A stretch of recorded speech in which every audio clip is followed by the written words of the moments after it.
ओम शांति 22 जून 2025 अव्यक्त बापदादा revise 15 December 2005 मुरलीर सारांश एबे स्नेह एवं सहयोगर रूपरेखा सामना को आण समस्तंको गुण एवं शक्तिर उपहार दिय।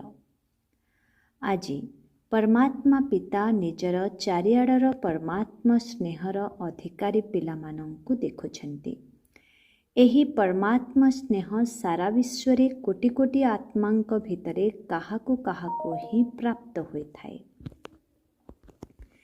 एही परमात्मा स्नेह निस्वार्थ स्नेह अटे, काहेकिना एकमात्र परमात्मा पिता ही निराकार एवं निरहंकारी अटन्ति।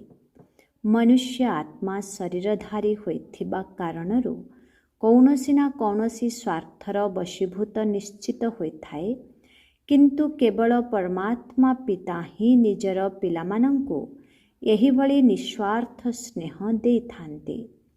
तेबे परमात्मा स्नेह ब्राह्मण जीवनर विशेष आधार अटे एवं ब्राह्मण मानंक पई जीवदान अटे। जदि ब्राह्मण जीवन रे परमात्मा स्नेहर अनुभव कम अछि, तेबे स्नेह बिना जीवन रुखा सुखा होइथाए, रमणीक जीवन होई पारे नाही। केवल परमात्मा स्नेह ही जीवन रे सर्वदा साथी रे मध्य रहिथाए एवं सर्वदा सहयोगी मध्य होइथाए। जोंठी परमात्मा स्नेह रहिछि एवं संग रहिछि, सेठारे सबुकिछि बहुत सहज एवं सरल होई जाई थाए, मेहनतर अनुभव होई न थाए। एही भली अनुभव त अछि ना। जेउमाने परमात्मांकर प्रिय आत्मा, सेमाने केबे भी कौनसी व्यक्ति बा साधनर आकर्षण रे आसी पारिबे नाही, काहेकिना परमात्मा आकर्षण परमात्मा स्नेह एभली अनुभव कराई थाए, जाहाके स्नेह थिबा कारणरू सेमाने सर्वदा लवलीन स्थिति रे रही थांती, जाहाकु लोकमाने परमात्मांक सहित लीन होई जिबा भाबी नै छंती। तेबे परमात्मांक सहित केही लीन हुअंती नाही, किंतु परमात्मा स्नेह रे लवलीन होई जांती। बापदादा आजी चारिआडर पिलामानंकु देखुछन्ति। परमात्मांकर प्रिय पात्र तो समस्ते अट, किंतु गोटिए हेला लवली अर्थात गेल्हा संतान, आउ गोटिए हेला लवलीन अर्थात स्नेहरे बुड़ी रहिथिबा गेल्हा संतान। तेणु समस्ते निजे निजकु पचार जे लवली तो समस्ते अटन्ते, किंतु मु लवलीन अवस्थारे केते समय रहुछि। तेबे लवलीन पिलामानंकर लक्षण हेला, सेमाने सर्वदा परमात्मा पितांकर आज्ञा अनुसारे सहजरे चली थांती। केवल आज्ञा अनुसारे चलती नाही, आहुरी निजर देह अभिमान को मध्य आहुति देई थांती। काहेकिना स्नेहरे निजको आहुति देबा किछि कष्टकर नहे। तेबे सबुठारु प्रथम आज्ञा हेला, जोगी हुआ पवित्र हुआ। बाबांकर पिलामानंक प्रति स्नेह थिबा कारणरू पिलामानंकर मेहनत करिबा बाबा देखि पारु नाहंती, काहेकिना बाबा जानिछंती पिलामाने 63 जन्म धरी बहुत मेहनत करि आसिछंती। तेणु वर्तमानर एही अलौकिक जन्म मेहनतरू मुक्त होई अतीन्द्रिय सुखर मौज करिबा समय अटे। तेबे समस्ते मौज करुछ ना मेहनत करिबाकु पड़ुछि। तेबे स्नेहरे आज्ञाकारी होई चलिबारे मेहनत लागी न थाए। जदि मेहनत करिबाकु पड़ुछि, तेबे स्नेहर परिमाण कम अछि। केउठी ना केउठी स्नेहरे किछि ना किछि लीकेज अर्थात छिद्र अछि। तेबे दुईटी कथार लीकेज ही मेहनत कराई थाए। गोटिए हेला पुराणा संसारर आकर्षण, जेउथिरे संबंध पदार्थ आदि सबु किछि आसी जाउछि, एवं द्वितीयटी हेला पुराणा संस्कारर आकर्षण, ଯେହେତୁ ଏହି ପୁରୁଣା ସଂସାର ଏବଂ ପୁରୁଣା ସଂସ୍କାର ନିଜ ଆଡ଼କୁ ଆକର୍ଷିତ କରିଦେଉଛି, ତେଣୁ ପରମାତ୍ମା ସ୍ନେହର ପରିମାଣ କମ୍ ହୋଇଯାଉଛି। ଏବେ ଚେକ୍ କର ଯେ ମୁଁ ଏହି ଦୁଇଟି ଲିକେଜ୍ ଠାରୁ ମୁକ୍ତ ଅଟେ ତ? ମନେ ପକାଅ, ତୁମ ଆତ୍ମାମାନଙ୍କର ଅନାଦି ଏବଂ ଆଦି ସଂସ୍କାର କ'ଣ ଥିଲା? ତାହା ବର୍ତ୍ତମାନ ଅନ୍ତିମ ସମୟରେ ବ୍ରାହ୍ମଣ ଜୀବନର ସଂସ୍କାର କ'ଣ ଅଟେ? ଅନାଦି ସଂସ୍କାର ମଧ୍ୟ ଶ୍ରେଷ୍ଠ, ଆଦି ସଂସ୍କାର ଏବଂ ଅନ୍ତିମ ସମୟର ସଂସ୍କାର ମଧ୍ୟ ଶ୍ରେଷ୍ଠ ଅଟେ। ଏହି ସବୁ ପୁରୁଣା ସଂସ୍କାର ଗୁଡ଼ିକ ମଝି ସମୟର ହିଁ ଅଟେ। ନା ଅନାଦି ଅଟେ, ନା ଆଦି ଅଟେ, ନା ଅନ୍ତ ସମୟର ସଂସ୍କାର ଅଟେ। କିନ୍ତୁ ସମସ୍ତଙ୍କର ଲକ୍ଷ୍ୟ କ'ଣ ଅଟେ? ଯେକୌଣସି ପିଲାକୁ ପଚାର, ସେ ଗୋଟିଏ ହିଁ ଉତ୍ତର ଦେବ, ତାହା ହେଲା ବାବାଙ୍କ ସମାନ ହେବା। ଏହା ଠିକ୍ ଅଟେ ନା? ଯଦି ଠିକ୍, ତେବେ ହାତ ଉଠାଅ। ଏହି ଲକ୍ଷ୍ୟ ପକ୍କା ଅଟେ ତ? ନା ମଝିରେ ମଝିରେ ଲକ୍ଷ୍ୟ ବଦଳି ଯାଉଛି? ତେଣୁ ବାବା ପିଲାମାନଙ୍କୁ ପଚାରୁଛନ୍ତି ଯେ ବାବା ଏବଂ ଦାଦା ଉଭୟଙ୍କର ସମାନ ସଂସ୍କାର କ'ଣ ଅଟେ? ବାବା ସର୍ବଦା ପ୍ରତ୍ୟେକ ଆତ୍ମାଙ୍କ ପ୍ରତି ଉଦାର ଚିତ୍ତ ରହିଆସିଛନ୍ତି। ପ୍ରତ୍ୟେକ ଆତ୍ମା ପ୍ରତି ସ୍ନେହ ଏବଂ ସମ୍ମାନ ସ୍ୱରୂପରେ ସହଯୋଗୀ ହୋଇ ଆସିଛନ୍ତି। ଏହିଭଳି ନିଜେ ମଧ୍ୟ ନିଜକୁ ପ୍ରତ୍ୟେକ ଆତ୍ମା ପ୍ରତି ସହଯୋଗୀ ଅନୁଭବ କରୁଛ ତ? ଯଦି କିଏ ସହଯୋଗ ଦେବ, ତେବେ ମୁଁ ସହଯୋଗୀ ହେବି, ଏହା ନୁହେଁ। ସ୍ନେହ ଦେଲେ ଯାଇ ସ୍ନେହ ହେବି, ସ୍ନେହ ଦେଲେ ଯାଇ ସ୍ନେହୀ ହେବି, ଏହା ନୁହେଁ। ଯେପରି ବ୍ରହ୍ମା ବାବା ପ୍ରତ୍ୟେକ ସନ୍ତାନ ପ୍ରତି ସହଯୋଗୀ ହୋଇଥିଲେ, ସ୍ନେହୀ ହୋଇଥିଲେ, ସେହିପରି ସମସ୍ତଙ୍କର ସଦା ସ୍ନେହୀ ଏବଂ ସଦା ସହଯୋଗୀ ହୁଅ। ଏହାକୁ କୁହାଯାଏ ସମାନ ହେବା। ଯଦି କୌଣସି ପିଲାକୁ ନିଜର ସଂସ୍କାର ପରିବର୍ତ୍ତନ କରିବା ପାଇଁ ମେହନତ କରିବାକୁ ପଡ଼ୁଛି, ତେବେ ତାର କାରଣ କ'ଣ? ବ୍ରହ୍ମା ବାବା ମଧ୍ୟ ନିଜ ଉପରେ ବିଶେଷ ଧ୍ୟାନ ଦେଉଥିଲେ, କିନ୍ତୁ ମେହନତ କରିନଥିଲେ। ତେବେ ସଂସ୍କାର ପରିବର୍ତ୍ତନରେ ମେହନତର କାରଣ ହେଲା ଲଭ୍ଲି ହୋଇଯାଇଛ, କିନ୍ତୁ ଲଭ୍ଲିନ୍ ହୋଇନାହଁ। ବାପଦାଦା ତ ସବୁ ପିଲାଙ୍କୁ ଲଭ୍ଲି ଅର୍ଥାତ୍ ଗେହ୍ଲା ସନ୍ତାନ ମନେ କରୁଛନ୍ତି। ସମସ୍ତଙ୍କୁ ଜାଣିଛନ୍ତି, ସମସ୍ତଙ୍କର ଜନ୍ମ ଜାତକକୁ ଜାଣିଛନ୍ତି, ପୁଣି ବି କ'ଣ କହିବେ? ଗେହ୍ଲା ସନ୍ତାନ ଅଟ। ବାପଦାଦା ସବୁ ପିଲାଙ୍କୁ ଗୋଟିଏ ପାଠ ପଢ଼ା, ଗୋଟିଏ ହିଁ ପାଳନା, ଗୋଟିଏ ବରଦାନ ସବୁବେଳେ ଦେଉଛନ୍ତି। ଯଦିଓ ଜାଣିଛନ୍ତି ଯେ ଇଏ ଶେଷ ନମ୍ବରର ଦାନା ଅଟେ, ପୁଣି ବି ବାପଦାଦା କୌଣସି ପିଲାର ଅବଗୁଣ ବା ଦୋଷ ଦୁର୍ବଳତାକୁ ସଂକଳ୍ପରେ ମଧ୍ୟ ରଖିନଥାନ୍ତି। ଗେହ୍ଲା ଅଟେ, ଶିଖିଲଧା ଅଟେ, ମିଠା ମିଠା ଅଟେ। ଏହିଭଳି ଦୃଷ୍ଟିରେ ଏବଂ ମନୋବୃତ୍ତିରେ ଦେଖନ୍ତି, କାହିଁକିନା ବାପଦାଦା ଜାଣିଛନ୍ତି ଏହିଭଳି ମନୋବୃତ୍ତି ଏବଂ ଶ୍ରେଷ୍ଠ ଦୃଷ୍ଟି ଦ୍ୱାରା ଦୁର୍ବଳ ଆତ୍ମା ମଧ୍ୟ ମହାବୀର ହୋଇଯିବ। ସେହିଭଳି ତୁମେମାନେ ମଧ୍ୟ ନିଜର ଶ୍ରେଷ୍ଠ ବୃତ୍ତି ଏବଂ ଶୁଭ ଭାବନା, ଶୁଭ କାମନା ଦ୍ୱାରା କାହାକୁ ବି ପରିବର୍ତ୍ତନ କରିପାରିବ। ଯେବେକି ତୁମେମାନେ ଚ୍ୟାଲେଞ୍ଜ କରିଛ ଯେ ପ୍ରକୃତିକୁ ମଧ୍ୟ ପରିବର୍ତ୍ତନ କରି ଦେଖାଇବ, ତେବେ କ'ଣ ଆତ୍ମାମାନଙ୍କୁ ପରିବର୍ତ୍ତନ କରିପାରିବ ନାହିଁ? ଯଦି ପ୍ରକୃତି ଜିତ୍ ମଧ୍ୟ ହୋଇପାରୁଛ, ତେବେ କ'ଣ ଆତ୍ମା ନିଜର ଶ୍ରେଷ୍ଠ ଭାବନା ଦ୍ୱାରା, କଲ୍ୟାଣର କାମନା ଦ୍ୱାରା ଅନ୍ୟ କାହାକୁ ପରିବର୍ତ୍ତନ କରିପାରିବ ନାହିଁ? ଏବେ ତ ନୂଆବର୍ଷ ଆରମ୍ଭ ହେବାକୁ ଯାଉଛି ନା? ତେଣୁ ନୂଆବର୍ଷରେ ସମସ୍ତ ବେହଦର ବ୍ରାହ୍ମଣ ପରିବାର ଭିତରେ ପରସ୍ପର ପ୍ରତି ନିଜର ଶୁଭ ଭାବନା ଦ୍ୱାରା ଏବଂ ଶ୍ରେଷ୍ଠ କାମନା ଦ୍ୱାରା ସମସ୍ତେ ପରସ୍ପରକୁ ପରିବର୍ତ୍ତନ କରିବାରେ ସହଯୋଗୀ ହୁଅ, ଚାହେ ଦୁର୍ବଳ ହୋଇଥାଉ ପଛକେ। କାହିଁକିନା ଜାଣିଛ ଯେ ଏହାର ସଂସ୍କାରରେ ଏହି ଦୁର୍ବଳତା ରହିଛି। କିନ୍ତୁ ତୁମେ ନିଜର ସ୍ନେହ ଏବଂ ସହଯୋଗର ଶକ୍ତି ଦ୍ୱାରା ସହଯୋଗୀ ହୁଅ। ପରସ୍ପର ସହିତ ସହଯୋଗର ହାତ ମିଳାଅ। ତେବେ ଏହିଭଳି ସହଯୋଗର ହାତ ମିଳାଇବାର ଦୃଶ୍ୟ ଏଭଳି ହୋଇଯିବ ଯେପରି ସ୍ନେହର ସହିତ ବା ସହଯୋଗର ଭାବନାର ସହିତ ହାତରେ ହାତ ମିଶାଇ ମାଳା ତିଆରି କରନ୍ତି। ତେଣୁ କାହାକୁ ଶିକ୍ଷା ଦିଅ ନାହିଁ। ସ୍ନେହଭରା ସହଯୋଗ ଦିଅ।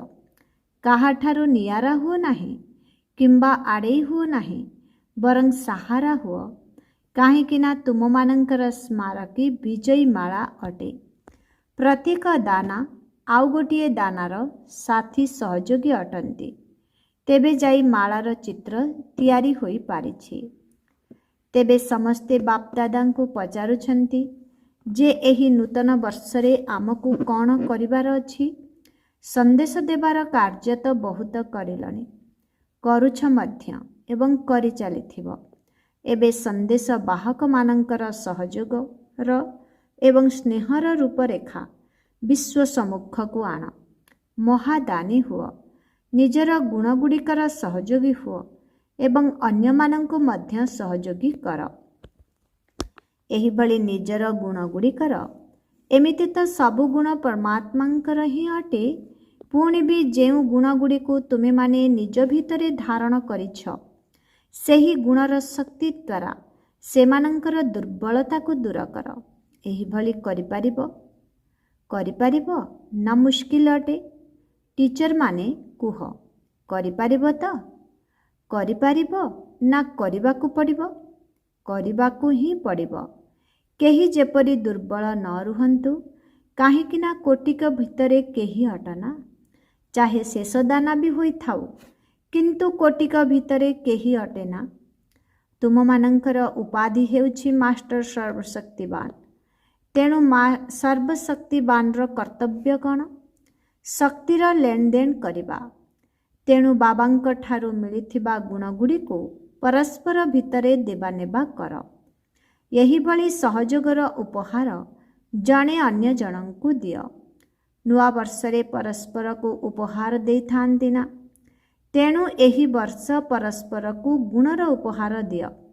ଯଦି କଲ୍ୟାଣର ଭାବନା ରଖିବ, ତେବେ ଯେପରି ଭାଷଣ କରି ବାଣୀ ଦ୍ୱାରା ସନ୍ଦେଶ ଦେଉଛ ନା, ସେହିପରି ନିଜର କଲ୍ୟାଣର ଭାବନା ଦ୍ୱାରା, କଲ୍ୟାଣର ବୃତ୍ତି ଦ୍ୱାରା, କଲ୍ୟାଣର ବାୟୁମଣ୍ଡଳ ଦ୍ୱାରା ଏହିସବୁ ଗୁଣର ଉପହାର ଦିଅ, ଶକ୍ତିର ଉପହାର ଦିଅ। ଦୁର୍ବଳକୁ ସହଯୋଗ କରିବା, ଏହା ହିଁ ହେଉଛି ଯଥା ସମୟରେ ଉପହାର ଦେବା। ତଳେ ପଡ଼ିଥିବା ଲୋକକୁ ଆଉ ତଳକୁ ପକାଅ ନାହିଁ, ଉପରକୁ ଚଢ଼ାଅ। ଇଏ ଏହିଭଳି, ଇଏ ଏହିଭଳି ନା, ଇଏ ପ୍ରଭୁଙ୍କର ସ୍ନେହର ପାତ୍ର ଅଟେ। କୋଟିକ ଭିତରେ କେହି ଅଟେ, ବିଶେଷ ଆତ୍ମା ଅଟେ, ବିଜୟୀ ହେବାବାଲା ଆତ୍ମା ଅଟେ। ଏହିଭଳି ଦୃଷ୍ଟି ରଖ। ଏବେ ନିଜର ବୃତ୍ତି, ଦୃଷ୍ଟି ଏବଂ ବାୟୁମଣ୍ଡଳକୁ ପରିବର୍ତ୍ତନ କର। କିଛି ନା କିଛି ନବୀନତା କରିବା ଦରକାର ନା? ଦୁର୍ବଳତା ଗୁଡ଼ିକୁ ଦେଖୁଥିଲେ ମଧ୍ୟ ଦେଖ ନାହିଁ। ଉମଙ୍ଗ ଉତ୍ସାହ ଦିଅ, ସହଯୋଗ ଦିଅ। ଯଦି ଏହିଭଳି ବ୍ରାହ୍ମଣ ସଂଗଠନ ପ୍ରସ୍ତୁତ କରିବ, ତେବେ ବାପଦାଦା ବିଜୟର ତାଳି ବଜାଇବେ। ତୁମେମାନେ ମଧ୍ୟ ବାରମ୍ବାର ତାଳି ବଜାଉଛ ନା? ସେହିପରି ବାପଦାଦା ମଧ୍ୟ ଅଭିନନ୍ଦନ, ବଧାଇ ଏବଂ ଶୁଭେଚ୍ଛାର ତାଳି ବଜାଇବେ। ତୁମେମାନେ ମଧ୍ୟ ବାବାଙ୍କ ସାଥିରେ ତାଳି ମାରିବ ନା? ତେବେ ଏହି ତାଳି ବଜାଇ ଦେଲ, ଭଲ କରିଲ, କିନ୍ତୁ ବିଶ୍ୱ ସମ୍ମୁଖରେ ତାଳି ବାଜିବା ଦରକାର। ସମସ୍ତଙ୍କ ମୁଖରୁ ଏହି ଶବ୍ଦ ବାହାରିବା ଦରକାର, ଆମର ଇଷ୍ଟଦେବ, ଇଷ୍ଟଦେବୀ ଆସିଗଲେ, ଆମର ପୂଜ୍ୟ ଆସିଗଲେ। ଲକ୍ଷ୍ୟ ତ ପକ୍କା ଅଟେ ନା? କ'ଣ ଲକ୍ଷ୍ୟ ପକ୍କା ଅଟେ ତ? କରିବାକୁ ହିଁ ହେବ ନା ଦେଖିବା, ପ୍ଲାନ୍ କରିବା? କରିବାକୁ ହିଁ ହେବ। ପ୍ଲାନ୍ କ'ଣ କରିବୁ? କରିବାକୁ ହିଁ ହେବ। ଏବେ ତ ସମସ୍ତେ ଅପେକ୍ଷା କରି ରହିଛନ୍ତି। ଏବେ ସେମାନଙ୍କର ଅପେକ୍ଷାକୁ ସମାପ୍ତ କର, ପ୍ରତ୍ୟକ୍ଷ ହେବାର ବ୍ୟବସ୍ଥା କର। ଦେଖ, ପ୍ରକୃତି ମଧ୍ୟ ଏବେ କେତେ ରାଗିଗଲାଣି। ତେଣୁ ପ୍ରକୃତିକୁ ମଧ୍ୟ ଶାନ୍ତ କରିଦିଅ। ତୁମେମାନେ ଯଦି ପ୍ରତ୍ୟକ୍ଷ ହୋଇଯିବ, ତେବେ ବିଶ୍ୱରେ ଶାନ୍ତି ଆପେ ଆପେ ହୋଇଯିବ। ଆଚ୍ଛା, ଆଜିକାଲି ସାରା ବିଶ୍ୱରେ ବିଶେଷ କରି ଦୁଇଟି କଥା ଚାଲିଛି। ଗୋଟିଏ ହେଲା ବ୍ୟାୟାମ, ଆଉ ଗୋଟିଏ ହେଲା ଭୋଜନ ଉପରେ ଧ୍ୟାନ। ତେବେ ତୁମେମାନେ ଏହି ଦୁଇଟି କଥା କ'ଣ କରୁଛ? ତୁମମାନଙ୍କର ବ୍ୟାୟାମ କ'ଣ? ଶାରୀରିକ ବ୍ୟାୟାମ ତ ସମସ୍ତେ କରୁଛନ୍ତି, किंतु तुमे माने मनर व्यायाम कर। एबे एबे ब्राह्मण, ब्राह्मणरू फरिश्ता एवं फरिश्तारू देवता, यही भली मानसिक ड्रिलर अभ्यास सर्वदा करुथाओ। एवं शुद्ध भोजन हेला मनर शुद्ध संकल्प। जदि व्यर्थ संकल्प, नकारात्मक संकल्प चालुछि तेबे एहा मनर अशुद्ध भोजन अटे। तेणु मन भितरे सर्वदा शुद्ध संकल्प चालुथाउ। एही दुईटी जाक करिबा जଣା अछि थ। जेते समय इच्छा सेते समय शुद्ध संकल्पर स्वरूप होई जाओ। अच्छा, चारिआडर परमात्मा स्नेहर अधिकारी विशेष आत्मा मानंकु सर्वदा परस्परर सहयोगी हेउथिबा बाबांकर स्नेही एवं सहयोगी आत्मा मानंकु सर्वदा विजयी अटु एवं विजयर पताका सारा विश्वरे उड़ाइबाकु हेबो। यही लक्ष्य को वास्तव रूपरे कार्यकारी करुथिबा विजयी पिलामानंकु सर्वदा एही पुरुणा संसार एवं संस्कारर आकर्षण ठारू ऊर्ध्वरे रहुथिबा पितांका समान पिलामानंकु दिलाराम बाबांकर दिलर सहित स्नेह संपन्न शुभेच्छा एवं नमस्ते। ऐसे मीठे प्यारे बाप दादा को हम बच्चों के बहुत बहुत याद प्यार गुड मॉर्निंग और नमस्ते नमस्ते नमस्ते नमस्ते नमस्ते। शुक्रिया बाबा, शुक्रिया। दादीजीଙ୍କ सहित साक्षात। बहुत भल पाठ करुछ। तुमको देखि समस्तंकु फरिश्ता जीवन मने पड़ुछि, न्यारा एवं प्यारा। गुजराटर मुख्य 13 जन भौणींकु भल भल महावीर अटंती। महावीर मानंकर काम हेला निजे विजयी होई अन्य मानंकु विजयी करिबा। तेबे समस्ते भल सेवा करुछंती, आगकु मध्य सेवा होई चलिथिबो। बाप दादा पिलामानंकर उमंग उत्साह को देखि खुशी हेउछंती। गुजरात रे बहुत भल प्रसार करुछ, आगकु आहुरी मध्य प्रसार करि चलिबो। बाप दादांकु सबु पिलार आशार दीप, बाप दादांकु सबु पिला आशार दीप भली लागुछंती। भल अट, तुमर संगठन मध्य भल अटे, समस्तंकर विशेषता रहिछि। अच्छा, खुशी रे अछ एवं खुशी बांटुछ। सरला दीदी पचारुछंती, दादी माला भितरे काहाकु रखिछंती? तुमे कौन भाबुछ? मु तो निश्चित थिबी ना, यही भली भाबुछ तो? थोड़ा बहुत परस्पर को सहयोग देई आउ जहाँ भी कमी रही थिबो ताकु समाप्त करि दियो। समस्ते बाप समान हेबा वाला ही अटंती। नवीनता कौन करिबो? सुनाइलु ना, गोटिए गोटिए सेंटर कम से कम जणे जणे वरिष्ठ क्वालिटी आत्मा बाहर कर। तेणु एही वर्ष सेमानंकु साथीरे नेई आसीबो। 21 जन वारिस को नेई करी आस। यही भली आरंभ कर। प्रथम नंबर रे आस, समस्ते ही करुछंती। तेबे वारिस अर्थात उत्तराधिकारी आत्मार योग्यता तो जानिछ ना? सेमानंकु बाबांकर ही करिबो, निजर तो करिबो नाही ना। अच्छा, ओम शांति। गुजरात रे ही सेवा, तेणु गुजरात बाला ही मिलन करिबा को आसीछंती। जो माने गुजरात बाला अछ, चाहे मिसिबा पाई आसी थाओ, सेवा करिबा पाई आसी थाओ, समस्ते हाथ उठाओ। बहुत अछंती, बहुत भल कथा, भल सुजोग नहीं छ। गुजरात को बाप दादा कहउछंती, सिंधी रे कही थांती, जो चूल पर वह दिल पर। तेबे सबुठारु निकटरु निकट हेला गुजरात। जी अति निकटरे थाए ताकू कही थांती सड़पंद पर, अर्थात बिल्कुल निकटतम अटे। डाकिबा मात्र के पहुँची जाउथिबो। तेबे गुजरात बाला एही भली सदा प्रस्तुत अटंती ना? जेबे भी डका जीवो आसी जाउथिबो। ठीक अछि ना? परिवार को देखिबो नाही, सेमाने कौन करिबे पुणी भी आसी जीवो। तेबे सदा प्रस्तुत अट। भल कथा। गुजरात साकार ब्रह्मा बाबांकर प्रेरणा रे स्थापन होइछि। गुजरात गुजरात को निमंत्रण देई नथिला। ब्रह्मा बाबा ही गुजरात रे सेवा केंद्र खोलिछन्ति।